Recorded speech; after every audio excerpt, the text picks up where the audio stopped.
여러분 반갑습니다. 이번 영상은 공동명의를 해줘 라는 그녀들의 속마음 영상에 달렸던 댓글 리뷰를 해보도록 하겠습니다. 첫 번째로는 이혼 시 재산 분할, 보험 성격이죠. 두 번째로는 주변 사람들한테 자랑하기 위해서 이렇게 크게 두 가지라고 보이는데, 여자들이 공동명의를 주장할 때 가장 많이 드는 근거가 절세 이야기를 많이 합니다. 단독 명의보다 공동 명의를 했을 때 세금을 감면해 주고 있거든요. 양도세라든가 종합부동산세, 소득세, 상속세에서 세금을 줄여주고 있어요. 그런데 저는 예전부터 이게 좀 이해가 안 되는 게, 세금을 왜 줄여주는 건가요? 뭐 특별한 나라에 기여를 한 게 있나요? 기여한 게 없는데 왜 여기에 세금을 감면해 주는지 저는 도무지 이해가 안 됩니다. 만약에 부부 공동명의에 대해서 세금을 절감해 준다라고 한다면, 예를 들어서 결혼을 할 때 아들이 이제 돈을 모으고 부모님이 도와주는 경우가 있죠. 그래서 두 돈을 모아가지고 집을 사는 경우, 뭐 이럴 때는 또 공동명의에 대해서 절세하는 거가 없는 걸로 알고 있어요. 부자지간인데도. 그런데 왜 부부에 대해서만 세금을 감면해 주는지 저는 조금 이해가 안 돼요. 이 입법 취지가. 물론 이렇게 된 이유는 저는 알고는 있습니다. 왜? 대한민국이라는 나라 자체가 거대한 한여, 낙어한이기 때문에 이게 이해가 되는 거죠. 그리고 우리나라 같은 경우는 이런 세금에 대해서는 조세 법률주의이기 때문에 국회를 통과를 한 거잖아요. 대한민국 국회가 워낙 스윗한 분들이, 달달한 분들이 여성의 표를 얻기 위해서 여성계에서는 계속적으로 이런 주장을 했을 거라고 보입니다. 그래야 나중에 본인들이 이혼했을 때 도축할 때 유리하니까 이런 거를 주장했을 거고, 그냥 하기에는 좀 그러니까 입법 로비를 통해 가지고 공동명의를 했을 때 세금을 감면해 달라고 그런 요구가 있지 않았나 싶어요. 정확한 근거는 안 나오는데 그런 식으로 한 것 같습니다. 그래서 제가 볼 때는 이거는 도대체 왜 감면해 주는지를 이해가 안 돼요. 낙어한 말고는. 낙어한이기 때문에 이게 가능하지 않나, 그런 생각이 개인적으로 좀 들었습니다. 댓글 보도록 하겠습니다. TV 예능에서 공동명의 주제가 나왔는데, 여자 연예인들이 공동명의를 하면 절세도 많이 되고 좋다라며 공동명의를 가급적 하는 게 좋다는 식으로 말하더군요. 뭐 꼭 연예인만 아니더라도 대부분의 여자들이 이런 이야기를 하죠. 뭐 거의 100%. 그런데 정작 돈을 잘 버는 여자 연예인들에게 공동명의 하셨어요? 물어보면 자긴 안 했다고 합니다. 개그맨 박미선은 서로 각자 관리한다고, 또 박미선은 맨날 이봉원이 사고 친 것 때문에 힘들었다고 말하는데, 이봉원은 박미선 도움을 안 받고 자력으로 7억 빚을 갚았다고 하더군요. 그리고 이분이 현영이라고 하셨는데, 저도 보니까 검색하다 보니까 한영이더라고요. 한영도 박군이 공동명의 하자니까 기분 나빠하고 내로남불 진짜입니다. 한국 여자가 요구하는 것에 대해 판단이 안 서면 성별만 바꿔보세요. 그럼 답이 아주 쉽게 나옵니다. 한국에서 남자는 여자에 비해 법적으로 상대적 약자입니다. 미리 준비하고 스스로 방어하지 않으면 크게 당합니다. 자기 권리, 자기 재산은 스스로가 지키는 겁니다. 라고 하셨습니다. 다음 댓글 한번 보도록 하겠습니다. 국제결혼한 여자 중에서 공동명의 원하는 여자를 본 적이 없네요. 단지 국적 취득을 보험처럼 생각하는 경우는 있습니다. 라고 글을 적어주셨습니다. 제가 댓글을 보고 저도 곰곰이 생각해 봤거든요. 국제결혼 커플 중에서 공동명의 때문에 논란이 있었다라고 한 기억이 제가 없어요. 그래서 혹시나 제가 검색해서 나오는가 해서 구글에 검색을 해봤는데 안 나와요. 그리고 만약에 국적이 다르잖아요.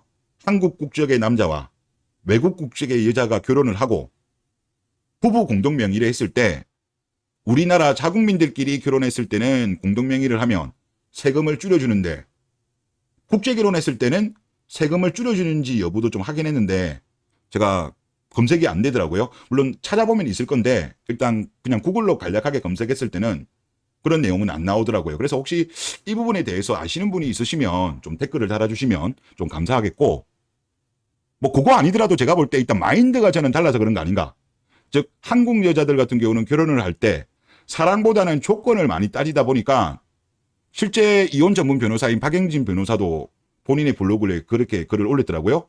대한민국 여자들 중에 결혼도 하기 전에 결혼을 하려고 마음 먹으면서 이혼까지도 미리 계획하는 여자들이 대한민국에는 많다. 상대적으로 외국 여자들은 그런 나쁜 마인드를 가진 여자가 적기 때문에 이런 케이스가 있는 것이 아닌가라는 생각이 드는데 요건 제가 정확하게 조금 더 확인해 볼게요. 논란이 된 거는 제가 기억이 없습니다. 그리고 다음 댓글 한번 보겠습니다. 시댁제사는 남의 집 귀신제사. 시댁이 해주는 집은 우리 집이니 공동명의를 해줘. 한국 여자들은 시댁을 2개씩 모시나 봅니다. 라고 하셨습니다. 이번에 아마 추석이 지났으니까 추석 연휴가 끝나면 많은 어떤 갈등들이 올라올 것 같습니다. 보통 추석 지나고 나면 이혼도 많이 하고 싸움도 많이 하는데 하여튼 재미난 에피소드가 많이 나올 것 같아요. 블라인드 글 하나 보도록 하겠습니다. 아마 명절 관련된 여러 가지 에피소드가 엄청나게 쏟아질 건데 일단 이 글부터 한번 보시죠. 제목: 여자만 명절 음식 한다고 가부장적이고 남녀차별이라는 건 이해가 안 되네 라는 제목입니다. 엄청나게 남녀 간에 전쟁터가 된 글이었습니다. 그럴 거면 연애할 때부터 남녀 평등을 하든지, 요즘은 모든 사람이 이러는 건 아니겠지만 그래도 대부분은 데이트 비용 남자가 낸다. 이럴 때는 남자가 돈 좀 더 버니까 당연하게 생각하잖아. 데이트할 때도 차 없으면 불편하다면서 차 있는 남자를 만나고 운전은 남자가 다 하고 기름값 한 푼도 안 보태주는 것도 당연하게 생각하는 여자들이 아직은 대부분 아니냐.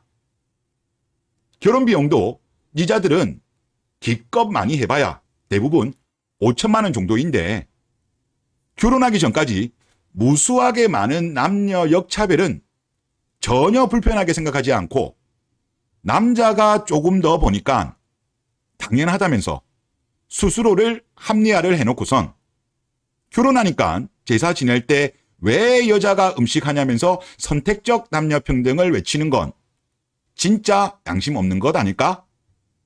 그럴 거면 연애할 때부터 남녀 평등을 스스로 외치면서 난 데이트 비용부터 5대5로 하든지, 이러니까 요즘 남자들이 결혼을 안 하지라고 했습니다. 그리고 이걸 한번 보시죠. 이걸 제목이 카페에서 간지나는 말 들었다라는 제목이었는데요. 제대로 못 들었는데 대충 적어봅니다. 여자: 오빠가 가진 돈이 나보다 훨씬 많았잖아. 돈도 많이 벌고 돈도 많이 모았다 이야기인 거죠. 그런데 남자가 하는 이야기가, 내가 내 멋대로 내 선택으로 너한테 비싼 선물을 할 수는 있어. 네가 아프다거나 부모님이 다치거나 그런 상황엔 내가 너한테 큰 돈을 줄 수 있어. 빌려주는 게 아니라 줄 수 있다고. 그런데 데이트 비용은 무조건 똑같이 내야 돼. 적어도 나한테는 당연한 거야. 그러니까 이제 여자가 하는 말이, 서로 사정이 다르면 한쪽이 많이 낼 수도 있는 거잖아. 대한민국 여자들이 보통 이야기를 많이 하죠. 오빠가 나보다 돈을 많이 버니까 오빠가 데이트 비용을 더 많이 내는 건 당연하다라고 이야기하죠. 그런데 이 남자가 충격적인 이야기를 합니다. 남자의 말에 따르면 서로 사정이 다르면 힘든 쪽에 맞추는 거야. 돈 덜 들어가는 데이트를 하면 돼. 그게 당연한 거야 라고 이렇게 이야기했답니다. 그리고 남자 엄청 잘생겼다 이렇게 이제 글을 적어주셨는데, 제가 생각할 때도 데이트 비용은 이게 맞는 것 같아요. 만약에 남자가 500을 벌고 여자가 200을 벌면 5대5 하려고 하면 여자의 소득에 맞추어서 데이트비를 쓰면 문제없다라고 봐요. 근데 대한민국 여자들은 그건 아니죠. 공주처럼 와가지고 남자한테 너무 많은 비용을 전가하잖아요. 그러면서 막상 결혼한 이후에 그래도 아직까지 부모님 세대는 가부장적인 문화를 유지하고 있는 집이 아직까지는 꽤 있잖아요. 그러면 그런 거는 어느 정도 엄청나게 이게 뭐 매일 있는 일도 아니고 어쩌다가 한 번 있는 일인데 이거 정도는 좀 해줄 수 있음에도 불구하고 대한민국 여자들은 뭐 이거에 대해서 발작을 하죠. 명절 증후군이라고도 이야기 많이 하던데 아마 이번에 이제 추석이 끝나니까 아마 이거 관련된 엄청난 이슈가 많이 올라올 것 같습니다. 이러면 안 돼요. 남녀 평등할 거면 끝까지 남녀 평등 가든지 가부장제를 할 거면 가부장제만 하든지 대한민국은 여자들이 보면 본인들 유리한 거는 가부장제 취하고 본인들 불리할 때는 남녀 평등을 외치니까 이분 말씀처럼 요즘 남자들이 결혼을 기피하는 현상이 발생하는 겁니다. 네. 하여튼 정말 좀 걱정이다 이런 생각이 듭니다. 네, 이번 영상 여기서 마치겠습니다.